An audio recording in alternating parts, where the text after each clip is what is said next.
Genge, it is your girl Sis G.U, and I'm just here to remind you that you can now catch my vodcast, that is my video podcast, up on my Spotify. Make sure to follow my profile to catch all of the latest episodes.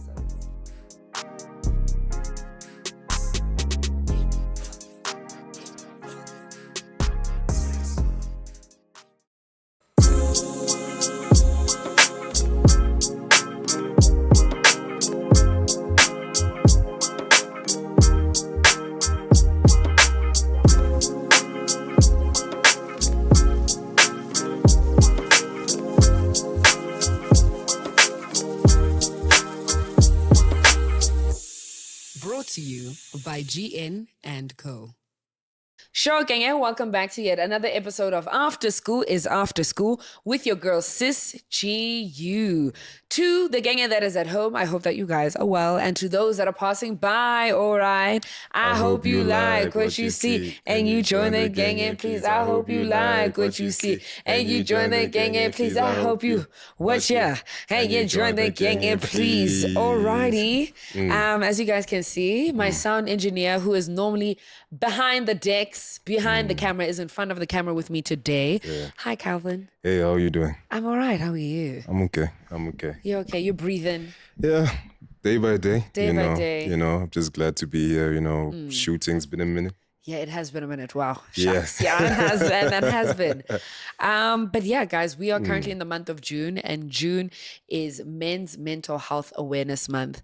And I thought it would be cool if we had a bit of a conversation, but more so with Kelvin, just to share his experiences on mental health and what tackling mental health is like, especially for men. So, Kelvin, the first question I want to ask you is, with June being the month of awareness for mental health for men, do you think that the month has significance in that regard? And do you think that there is enough awareness that is made about men's mental health and the fact that, men don't always have to be okay? I don't think there's enough noise made about the fact that this is Men's Mental Health Month. Yes. It just feels like around the whole, because it's international, I'll just say around the whole world, there's not too much of care, because we're all under this stigma that men should always have it handled. Yes. Men should always have a plan. Men should always be sorted out. So even for me, in my own personal capacity, I don't have that time to sit down and actually acknowledge that this is how I'm feeling, this, that, and the other. I'm more worried about finances. I'm more worried about family. Is that okay? So everyone else but me. So the month hasn't really been anything different. Okay. Even though I wish it really has. And I do speak for not just for myself, but I think for every man. I mean, there should be more initiative with this, so that at least there's more healthier ways to tackle mental health, so that there's not too many of us leaving, you know what I mean? For sure. Yeah. And do you think that there are spaces or communities where it is easier to speak about these problems? Not problems, actually, where it's easier to just speak about your mental health and where you're at?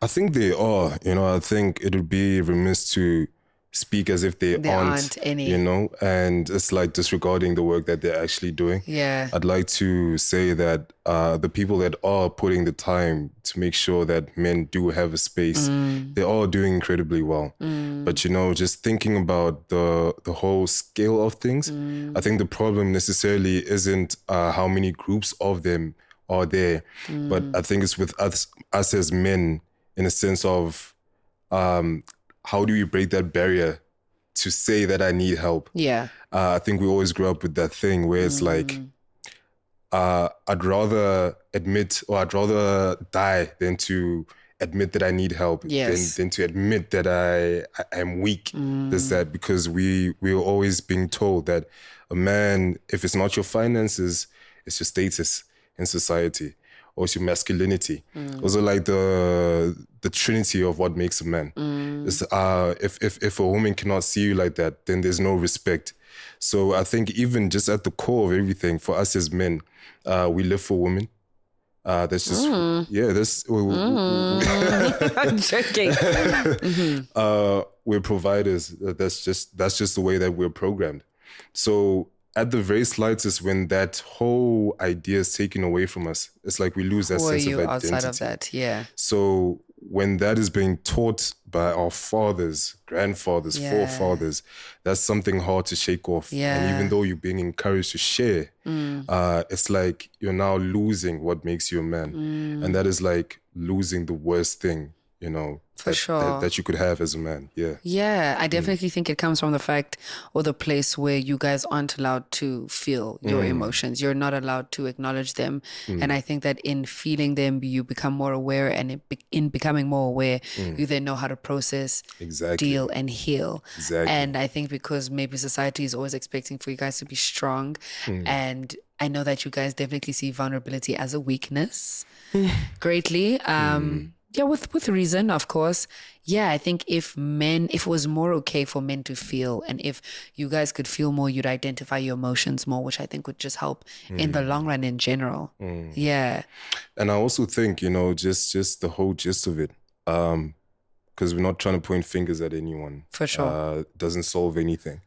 But I think just for us as men, we need to be more affirming of the fact that there's no template for how a man should be. Yes. Because these are the very barriers that damage us from becoming the best versions of ourselves.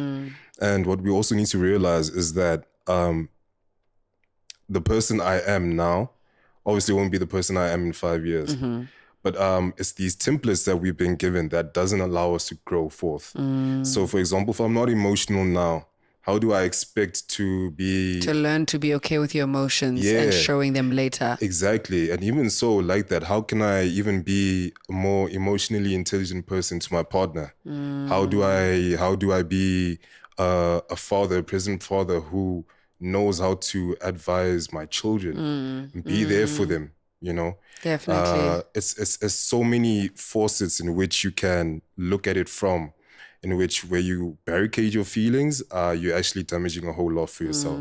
So there's a lot more beyond the door of quote unquote weakness. Yes. There's a lot more waiting for us in store, in which we can have better lives, in which we take off that burden that we have to be this, that, and the other. And I think we also need to adapt to the idea that as much as we've gone through so much trauma, this, that, it's not going to really change unless we change it. Yeah, for sure. You know, it will stay the same until you actually want to change it. For sure. Yeah. And you're right. One thing about trauma is that I think there's a quote that says that we're not responsible for the trauma that we experience, but we're responsible for healing.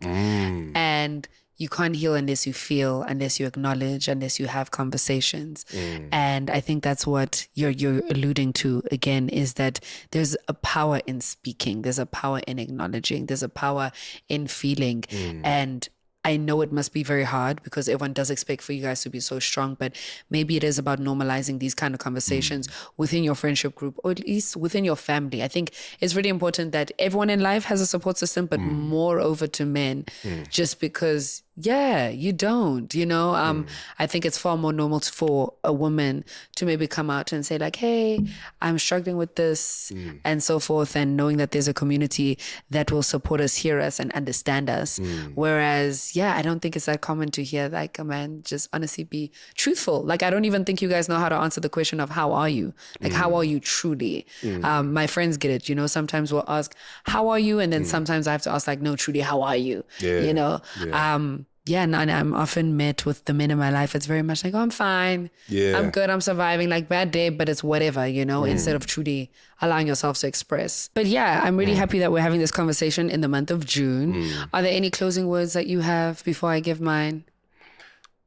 Take care of yourselves, guys, and really, really invest in a community, because we cannot thrive without community.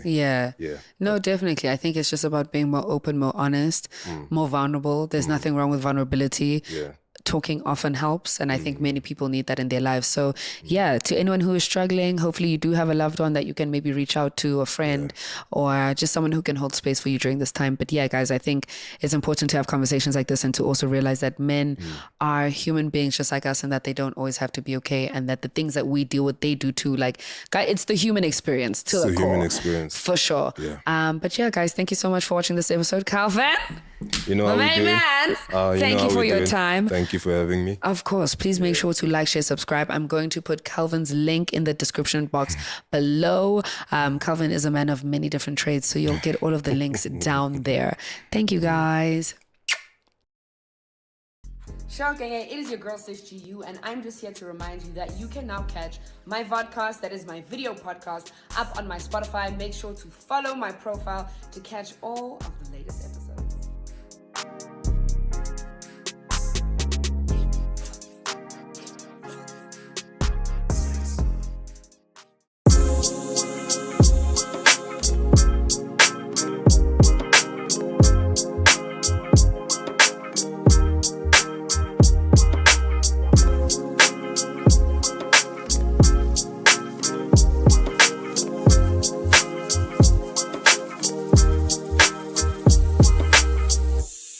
Brought to you by GN and Co.